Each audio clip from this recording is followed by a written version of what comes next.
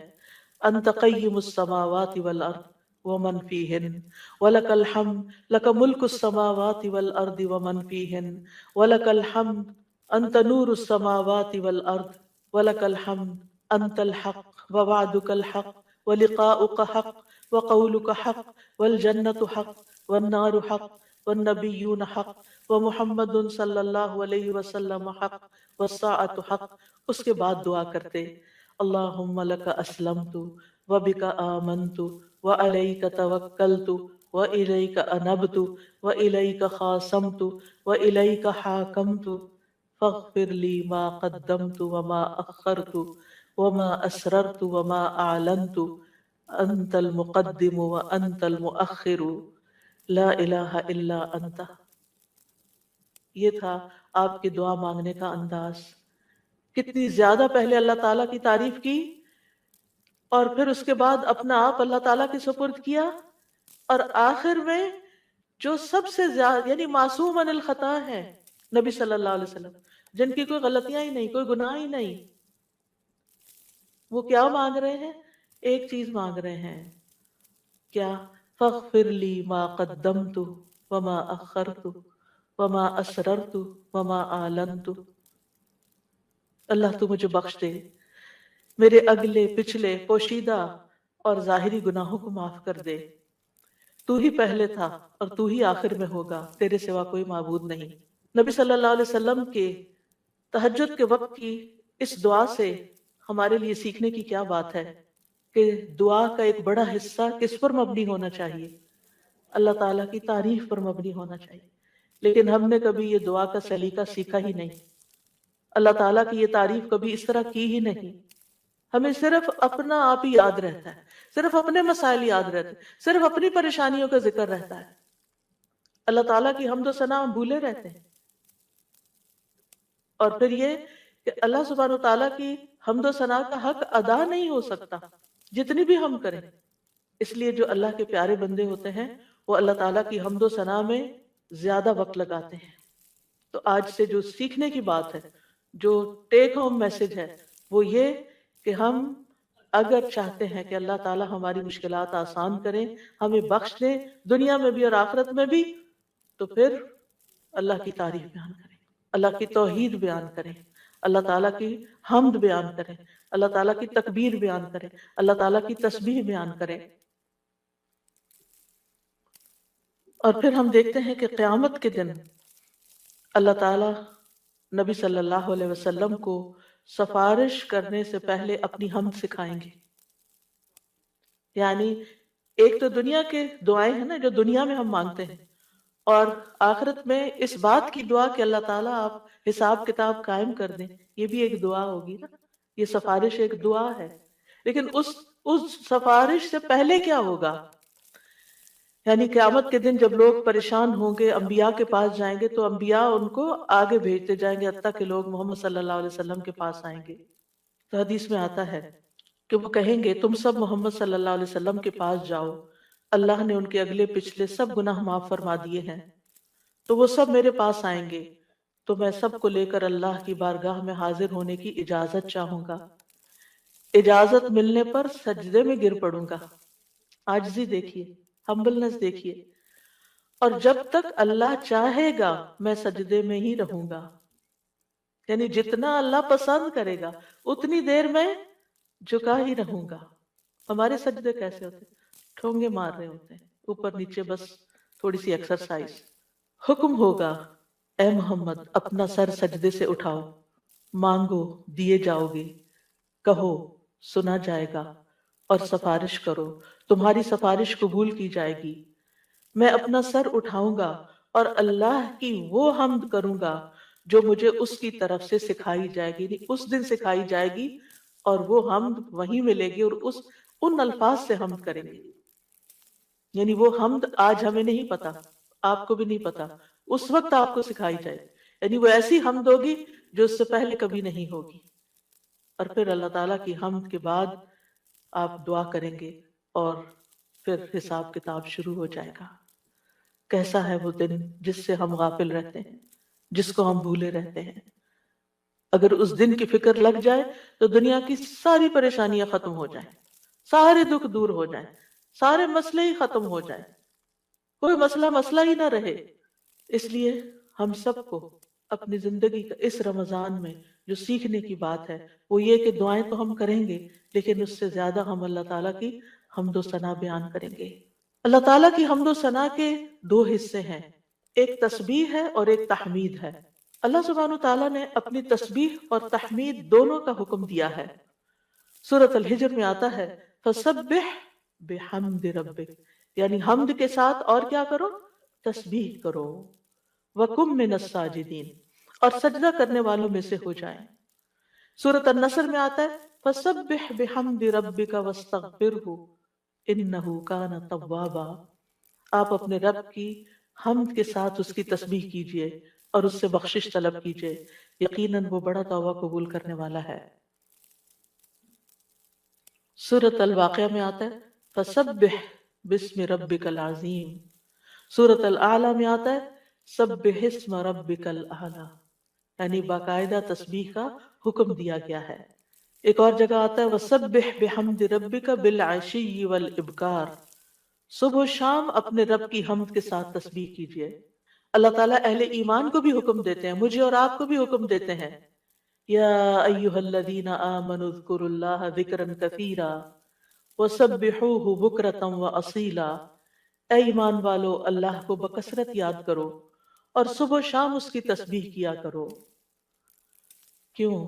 اس لیے کہ اللہ سبحانہ تعالیٰ نے خود اپنی تسبیح بیان کی ہے سبحان الذی اسرا بعبدہ لیلا من المسجد الحرام الی المسجد الاقصی. فرشتے اس کی تسبیح بیان کرتے ہیں، یسبحون بحمد ربہم. انبیاء اس کی تسبیح بیان کرتے ہیں، رسول اللہ صلی اللہ علیہ وسلم اللہ تعالیٰ کی تسبیح بیان کرتے تھے. کائنات کی ہر چیز اللہ کی تسبیح بیان کر رہی. وَإِن مِّن شَيْءٍ إِلَّا يُسَبِّحُ بِحَمْدِهِ وَلَٰكِن لَّا تَفْقَهُونَ تَسْبِيحَهُم.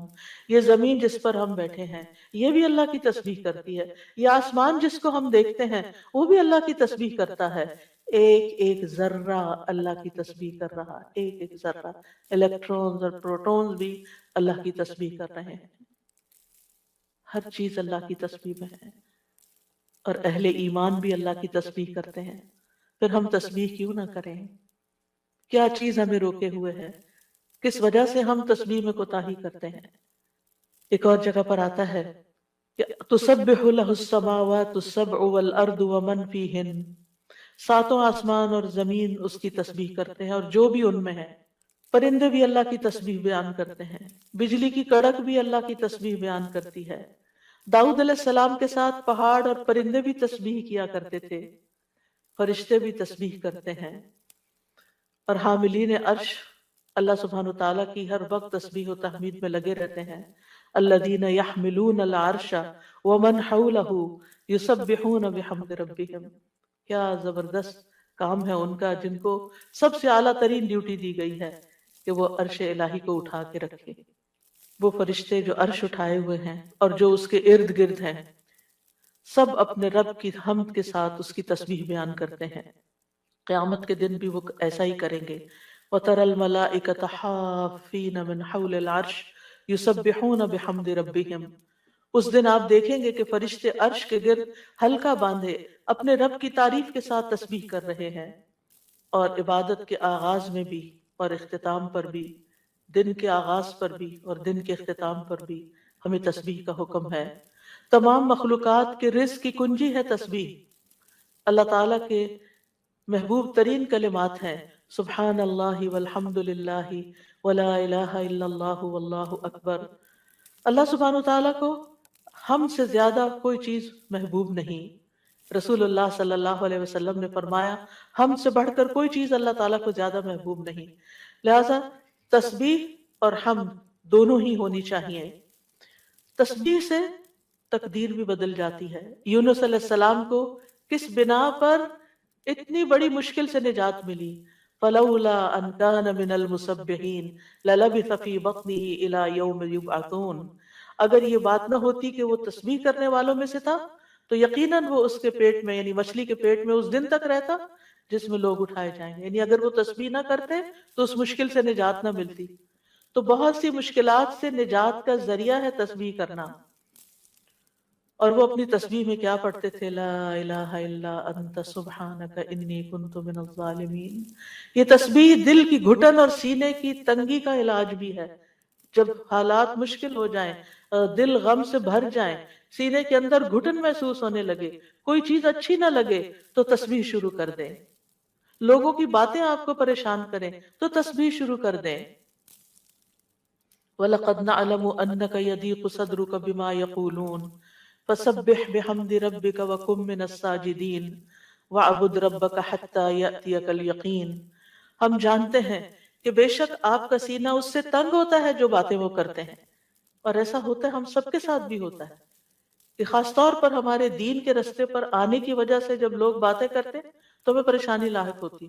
لوگوں کی باتیں ہرٹ کرتی ہیں. تو اس کا علاج کیا ہے؟ اس کا علاج اپنے آپ کو ڈیفینڈ کرنا نہیں ہے، اپنی صفائیاں بیان کرنا نہیں ہے، جواباً اٹیک کرنا نہیں ہے. بد اخلاقی کے جواب میں بد اخلاقی کوئی نیکی نہیں ہوتی. اس کے جواب میں اپنے رب کی طرف رجوع کرنا ہے، اس کی تسبیح کرنی. اللہ تو پاک ہے، میں تو گناہگار ہوں، مجھ پہ اگر لوگ باتیں کرتے بھی ہیں تو میرا قصور ہو سکتا ہے، لیکن ساری پاکی تو تیرے ہی لیے ہے، ساری تعریف تو تیرے ہی لیے ہے. اور پھر سجدوں کی کثرت. پھر اسی طرح اگر انسان کے اندر بخل کے جذبات ہو، کچھ خرچ کرنے کو دل نہ چاہتا ہو، خوف آتا ہو، رات کا خوف ہو، دشمن کا خوف ہو، ڈر لگے، تو ایسی صورت میں بھی انسان کو تسبیح پڑھنی چاہیے. سبحان اللہ والحمد للہ ولا الہ الا اللہ واللہ اکبر. اور ویسے بھی ایک دفعہ سبحان اللہ اور الحمدللہ کہنے سے زمین و آسمان بھر جاتا ہے. اتنا بڑا اجر و ثواب ہے اس کا، یعنی معمولی چیز نہیں ہے. رسول اللہ صلی اللہ علیہ وسلم نے فرمایا اور سبحان اللہ اور الحمدللہ کہنے سے زمین و آسمان کی درمیانی فضا بھر جاتی ہے. گناہ جتنے بھی ہوں تسبیح اور تحمید کہنے سے معاف ہو جاتے ہیں. عرش الہی کے گرد بھی ان کلمات کی بنبناہٹ ہوتی ہے، یعنی وہاں بھی تسبیح پڑھی جاتی ہے. تسبیح پڑھنے والوں کے چہروں پر رونق آ جاتی ہے، حمد سے خیر و برکات نصیب ہوتی ہیں. امام ابن قیم کہتے ہیں جو ہمیشہ تسبیح کرتا ہے اس کے چہرے کے خطوط چمک اٹھتے ہیں، یعنی اس کا چہرہ روشن ہو جاتا ہے. اور جو ہمیشہ حمد پڑھتا ہے اس کے اوپر مسلسل خیرات و برکات اترتی رہتی ہیں. تو دونوں چیزیں مل جائیں تو چہرے کی رونق بھی ملے گی اور اس کے ساتھ ساتھ اللہ تعالیٰ کی طرف سے رحمتیں بھی آئیں گی. اور فرمایا جو ہمیشہ استغفار کرتا رہتا ہے اس کے لیے بند دروازے کھل جاتے ہیں. جن چیزوں میں رکاوٹ آئی ہوئی ہوتی، ہم اکثر شکایت کرتے رہتے ہیں اس چیز میں بندش ہے، اس میں بندش ہے. ان ساری بندشوں کا علاج تسبیح و تحمید میں ہے، لیکن ہم بھولے رہتے ہیں. ہم صرف پریشان رہتے ہیں اور پریشان ہو کر ذکر کرنا بھی بھول جاتے ہیں. اور یہ تو دنیا کے فائدے ہیں نا، لیکن قیامت کے دن میزان میں یہ کلمات بہت بھاری ہوں گے. آپ صلی اللہ علیہ وسلم نے ایک موقع پر اپنے ہاتھ سے 5 کا اشارہ کیا کہ یہ میزان میں بہت بھاری ہوں گے. کس قدر بھاری ہوں گے؟ اور پھر فرمایا سبحان اللہ والحمد للہ ولا الہ الا اللہ واللہ اکبر. اور 5ویں چیز مسلمان کا فوت ہونے والا نیک بیٹا، اس کا باپ ثواب کی امید کے ساتھ اس پر صبر کرے. تو یہ 5ویں چیز ہے. یعنی اگر کسی والد یا والدہ یا والدین دونوں کا جوان بیٹا فوت ہو جائے اور وہ نیک بھی ہو، جس سے یہ توقع ہو کہ ہمارے مرنے کے بعد وہ ہمارے لیے دعائیں کرے گا، لیکن انسان اللہ کی خاطر صبر کر لیتا ہے، تو یہ صبر میزان میں بہت زیادہ وزنی ہو جائے گا. اور قیامت کے دن سب سے زیادہ بہترین بندے وہ ہوں گے جو دنیا میں سب سے زیادہ حمد کرنے والے ہوں گے. اللہ کی تسبیح اور تحمید کے مسنون کلمات بھی ہیں جو نبی صلی اللہ علیہ وسلم نے خود سکھائے. آپ صرف اتنا بھی پڑھ سکتے ہیں سبحان اللہ سبحان اللہ سبحان اللہ. آپ نے دیکھا ہوگا کچھ لوگوں کی گفتگو کا تکیہ کلام ہوتا ہے سبحان اللہ، ہر دوسری بات میں وہ سبحان اللہ کہہ رہے ہوتے ہیں. اور خاص طور پر سبحان اللہ سورج طلوع ہونے اور غروب ہونے سے پہلے 100 بار پڑھا جائے تو یہ 100 اونٹوں سے زیادہ بہتر ہے. پھر اسی طرح سبحان اللہ کا مطلب کیا ہے کہ اللہ تعالیٰ پاک ہے. کس چیز سے؟ ہر نقص سے اور ہر عیب سے، ہر شبیہ سے، ہر مثیل سے. یعنی اس کا نہ کوئی اس جیسا ہے، نہ کوئی اس کی مثال ہے، اور کوئی یعنی ہر ایک میں نقص ہے، صرف اللہ ہی کامل ہے. تو اس کے کمال کی وجہ سے، یعنی وہ کامل ذات ہے، اس کے اندر کسی قسم کی کوئی کمی نہیں، کوئی عیب نہیں، کوئی خرابی نہیں، کوئی نقص نہیں. تو ہم جب کہتے ہیں سبحان اللہ تو اللہ تعالیٰ کو ہر طرح کے نقص سے پاک قرار دیتے ہیں، اور اس کے کمال میں بھی کوئی نقص نہیں. یعنی اللہ سبحانہ تعالیٰ میں کوئی عیب نہیں، اور پھر یہ کہ وہ کامل ہے اور اس کے کمال میں کوئی کمی نہیں، کچھ بھی کمی نہیں. یہ بھی تسبیح کا معنی ہوتا ہے. اور پھر یہ کہ اللہ سبحانہ تعالیٰ ہر کمی سے، کوتاہی سے، اور ان سارے جھوٹے خیالات اور گمانوں سے جو لوگ اس کے بارے میں رکھتے ہیں ان سب سے پاک ہے. اور کوئی اللہ سبحانہ تعالیٰ کی طرف ہم کوئی شر بھی منسوب نہیں کرتے. اللہ تعالیٰ ہر طرح کے شر سے بھی پاک ہے. تو یہ اللہ تعالیٰ کی بڑائی کا ایک کلمہ ہے.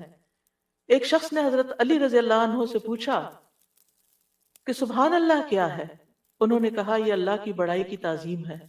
سبحان اللہ کلمہ توحید بھی ہے، ایمان کا رکن بھی ہے. ابن قیم کہتے ہیں تسبیح اللہ سبحانہ تعالیٰ کی ثنا اور تعریف ہے. یہ تعظیم پاکیزگی اور تنزیہ پر مشتمل ہے. فرشتے مسلسل اس کی تسبیح کرتے ہیں، رکتے ہی نہیں. تمام کائنات، حیوانات، جمادات، نباتات، ریت کے ذرات، پانی کے قطرے، ہوائیں،